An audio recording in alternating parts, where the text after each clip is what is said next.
नमस्कार, मैं हूं आपके साथ रितिका अवाना। बिहार के पूर्णिया के सांसद पप्पू यादव की गिरफ्तारी ने प्रदेश के सियासी गलियारों में एक बड़ा तूफान ला खड़ा कर दिया है। महज एक कानूनी कार्रवाई नहीं, बल्कि इस मुद्दे ने अब एक बड़े राष्ट्रीय राजनीतिक संग्राम का रूप धारण कर लिया है। हैरानी की बात यह है कि जिस मामले में ये गिरफ्तारी हुई है वह करीब 31 साल पुराना बताया जा रहा है। कोर्ट के इस आदेश के बाद जहां एक तरफ पुलिस ने अपनी कार्रवाई शुरू की, वहीं दूसरी तरफ दिल्ली से लेकर पटना तक विपक्ष ने सरकार के खिलाफ मोर्चा खोल दिया है। कांग्रेस के दिग्गज नेता राहुल गांधी और प्रियंका गांधी ने खुलकर पप्पू यादव का समर्थन किया और इसे एनडीए सरकार की तानाशाही करार दिया है।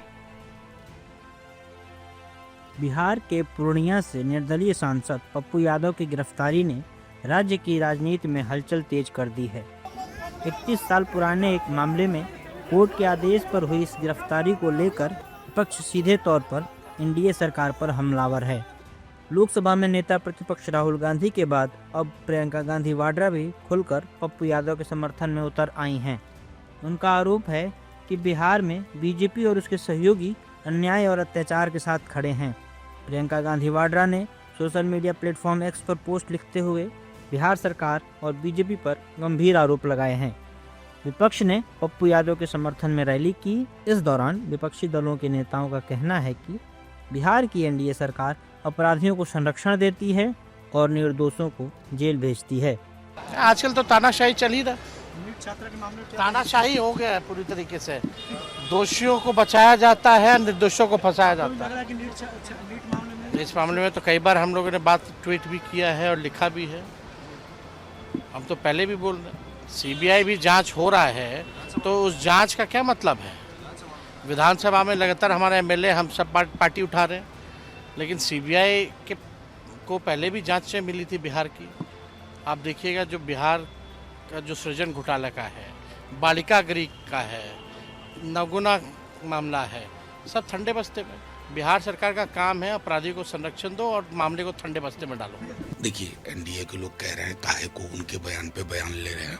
मेरे लिए महत्वपूर्ण ये जानना है कि 35 वर्ष पुराना, जहां तक मुझे मीडिया से आप लोगों के माध्यम से जानकारी मिली, उसमें ऐसी क्या अर्जेंसी थी कि ठीक उस वक्त जब नीट छात्रा की दुर्भाग्यपूर्ण मृत्यु पर पूरा बिहार आक्रोशित, हर पॉलिटिकल पार्टी सवाल उठा रही है, तो टाइमिंग बड़ा महत्वपूर्ण हो जाता है।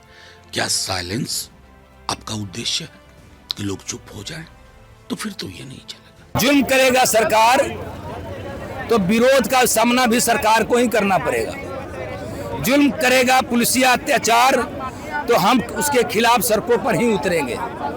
जिस तरह से बेटी के न्याय के लिए हर एक कार्य कांग्रेस कार्यकर्ता पिछले 4 तारीख से ही सड़कों पर हम हैं, पिछले महीना से ही सड़कों पर है, और हमारे नेता पप्पू यादव जी सदन से लेकर सड़क तक विरोध दर्ज करा रहे हैं, आवाज बुलंद कर रहे हैं।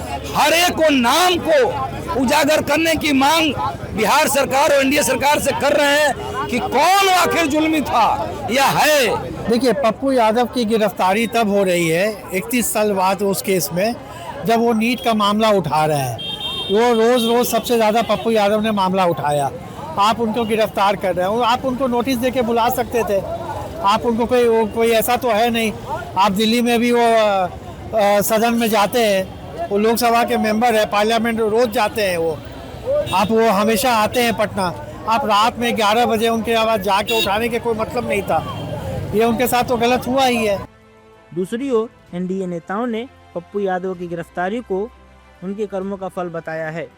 इस दौरान एनडीए नेताओं ने कहा कि ये 31 साल पुराना मामला है और निसंदेह आप जैसा बोते हैं वैसा ही काटते हैं। अब ये पूरा मामला कोर्ट में है। बात छात्र के लिए आवाज़ उठाने की नहीं, बात आपके कर्मों की है।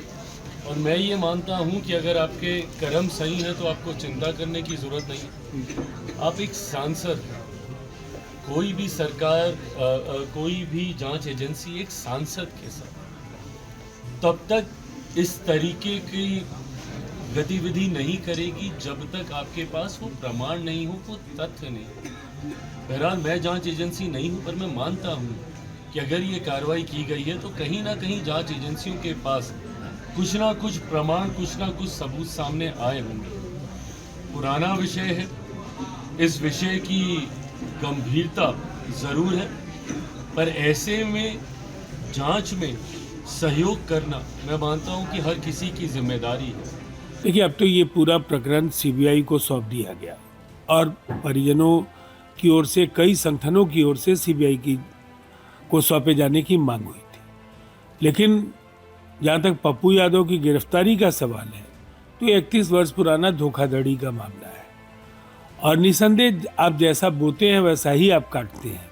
गलतियां आपने कभी की है, अदालती प्रक्रियाओं में समय लग सकता है, लेकिन अंधेर नहीं है, देर है अंधेर नहीं है, ये जुडिशरी का मूल सिद्धांत। राहुल गांधी जी सहित तमाम नेताओं से हमारी अपेक्षा यह है कि माननीय पप्पू यादव सांसद हैं, वो फरार थे, कुर्की जारी है, कुर्की उन पर आदेश निर्गत है, तो न्यायपालिका में जमानत याचिका दाखिल करेंगे ना, तो उसमें लिखिए कि नीट के मामले के चलते इनकी गिरफ्तारी हुई है।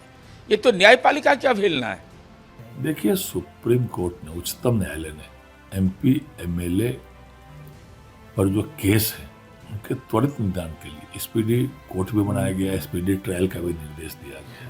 उसी पर पप्पू यादव जी पर 32-33 सालों से केस चल रहा है, फरार है वो, कुर्की जब्ती का आदेश है, कोर्ट का लगातार दबाव पड़ रहा है और स्पीडी ट्रायल चल रहा है।